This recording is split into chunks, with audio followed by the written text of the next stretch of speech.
Hello, and good morning. You're listening to Casey Genesis in the AM. I'm your host, Casey Genesis.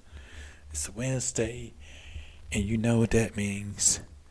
Another episode of me bitching in the morning about things on my podcast. Also, if you like wrestling too, then AEW Dynamite is coming out later on tonight. You guys. So if you guys like that shit, then I'm pretty sure it's gonna be a pretty cool episode. AEW has yet to disappoint so far. So yeah, I'm looking forward to that. And yeah, I'm gonna be throwing it up. It's gonna be lit. It's gonna be lit in here. Just me and myself and I. Just um, it's getting lit. Not totally lit, but just like lit because I'm gonna be excited, and I'm gonna have food with me, and I'm gonna have like my tea as well, my honest tea that I buy from Whole Foods like every 2 days. First, that's where all my money goes to nowadays. Um, honest tea, green tea, to be exact. It's that organic shit. You guys don't know about that because you started drinking soda. Started drinking soda and not drinking enough tea and water. You know. No, I'm kidding. I just had soda last week. I'm probably gonna have one this weekend too because WrestleMania weekend. That's gonna be fun. I'm excited about that. And yeah, man, it's like I know, like a little bit earlier, like a few seconds ago. It's like me, myself, and I. And it's cause yeah, like I'm kind of in my feelings. Like I want to date, but at the same time, am I gonna commit though? That's a that's another curse of the Libra too. We're indecisive, and we also do things half-heartedly. We we halfway put like our heart into things and people. You know, it sucks because I want to date people, but at the same time, I really do like my isolation. I really do like my peace and isolation, man. It's uh, like I don't like half the time I don't want to be dealing with people. I think that's like the introvert in me too. Half the time I don't want to be dealing with people, but at the same time, like man, I could be holed up with someone. I could be holed up with someone's daughter. You never even know. Straight, just straight cuddling. Straight cuddling. I would say another thing, but no, I'm just gonna keep it PG just for this little part. I don't want to be too vulgar. This is not a sex podcast. This is a society and culture, whatever that means. So, yeah, that is a society and culture. Um, I guess that means like anything and everything. But who am I to say? I just put it like that because it feels like it's like hip and cool. That's why I gave myself the name Casey Genesis because it sounds hip and cool. You know, I'm in my 30s, man. I'm still hip and cool. I still know what's in with the it crowd and with the teenagers and Gen Zs, the 20-year-olds and stuff like that. I know what's in and what's out. I'm still cool, you know. Shoot, yeah, man. Come on, come on, come on, come on now. Hey, now, come on. So, how do you guys? No, it seems like we're still on this bullshit with Will Smith, and it's like we, it's like it's so stressful and shameful. Shameful meaning that there are still all these people that still hold these celebrities, specifically black celebrities. As I'm saying it, black celebrities to a higher standard And I'm sick of this shit, man. Like, it's not just black celebrities, but it's like black people in general. If we mess up just one fucking time, oh man, the others would never let us see the light of day. They would never let us hold this down. It's ridiculous out here, y'all. Like, like that incident happened like what? Fucking 2 or 3 days ago? People still talking about that shit. People still disappointing Will Smith. There are fucking celebrities coming out and say that's unprofessional, that is shameful, and it shouldn't have happened. Shame on you, Will Smith.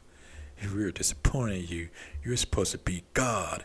You're supposed to be Superman. You are black, and we are ashamed of it. We will never let you forget about this as long as you live. That's what it feels like, man. I got fucking Ezra Miller, the guy that plays the Flash, that plays the fucking Flash. Dude was arrested in fucking Hawaii bar for assaulting people, and people took that shit lightly. I saw you on Twitter taking that shit lightly. Of course, he was arrested, for assaulting people, yada yada yada, as he should be, because this is not only the first fucking time he's done this. This is the second, possibly third time he's done this shit. Like, I'm getting sick of this guy. Getting sick of y'all too, man. But I'll get into that later on, though.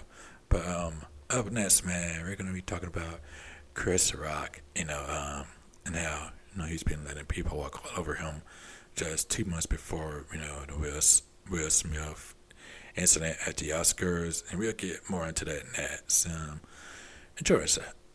Just enjoy this fucking commercial break or whatever. This ad break. I need the money. We'll be right back.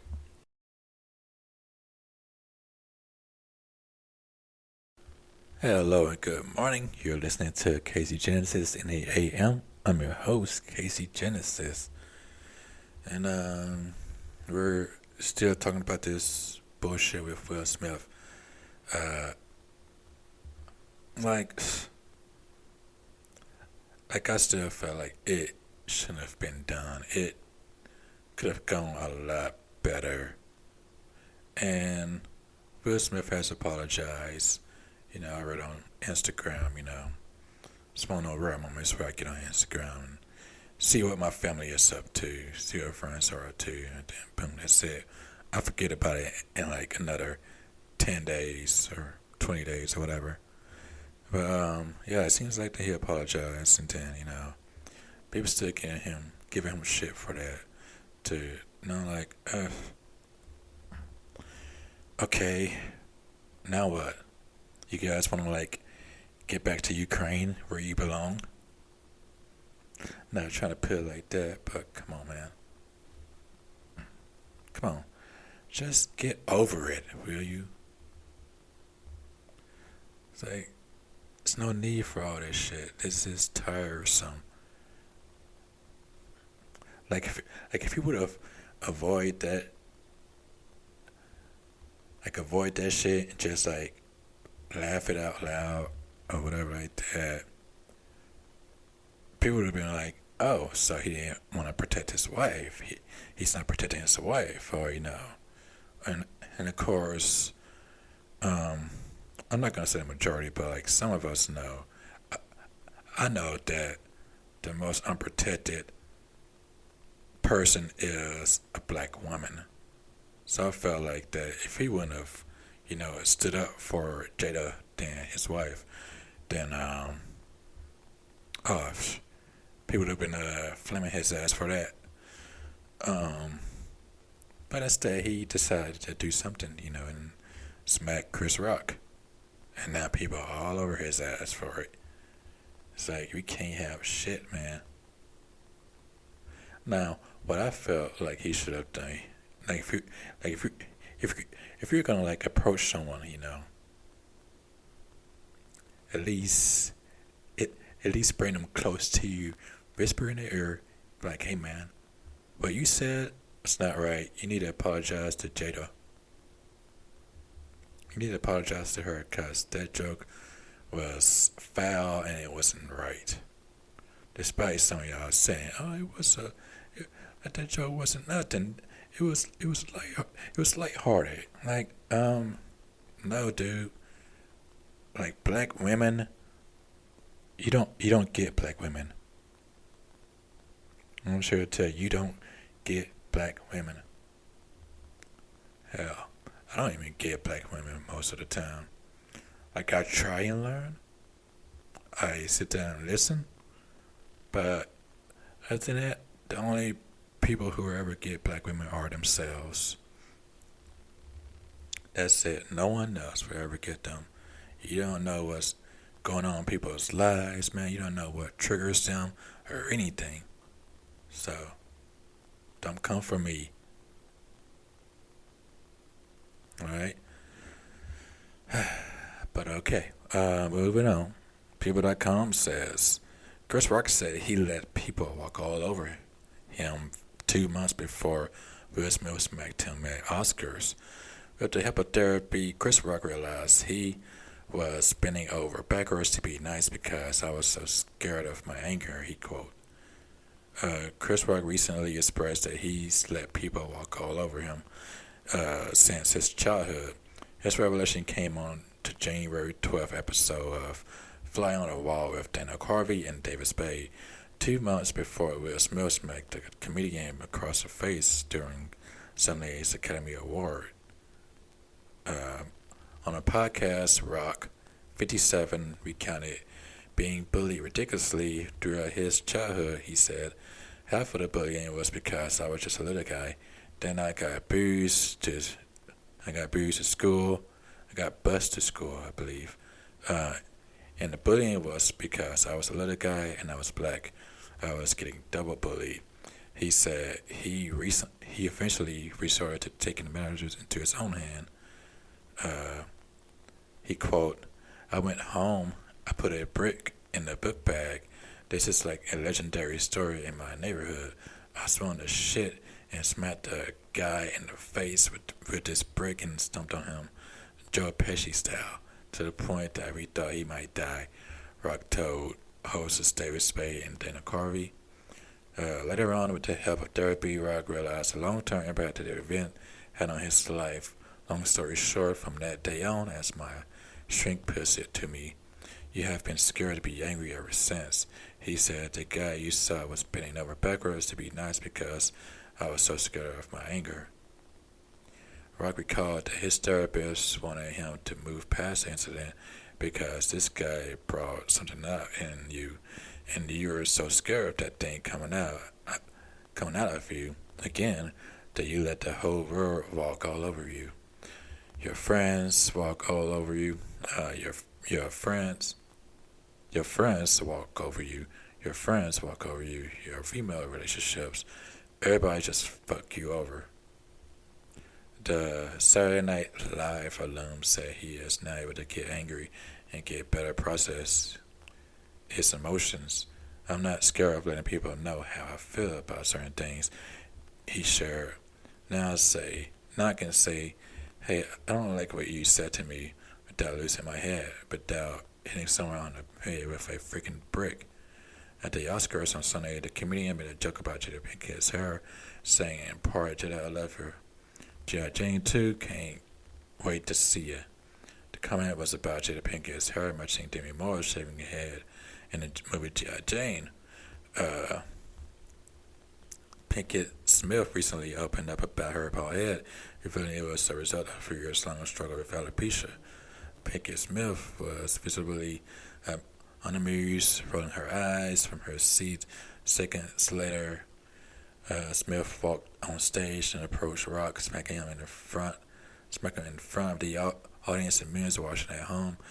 Back at his table, Smith shouted to a stunned Rock, "Keep my wife's name out your fucking mouth." Then he remained seated with Pinkett Smith at his table for the rest of the night. And Smith won Best Actor later in the ceremony. He apologized to the Academy and his fellow nominees, but did not mention Rock. In his tearful speech, he spoke about acting out of love.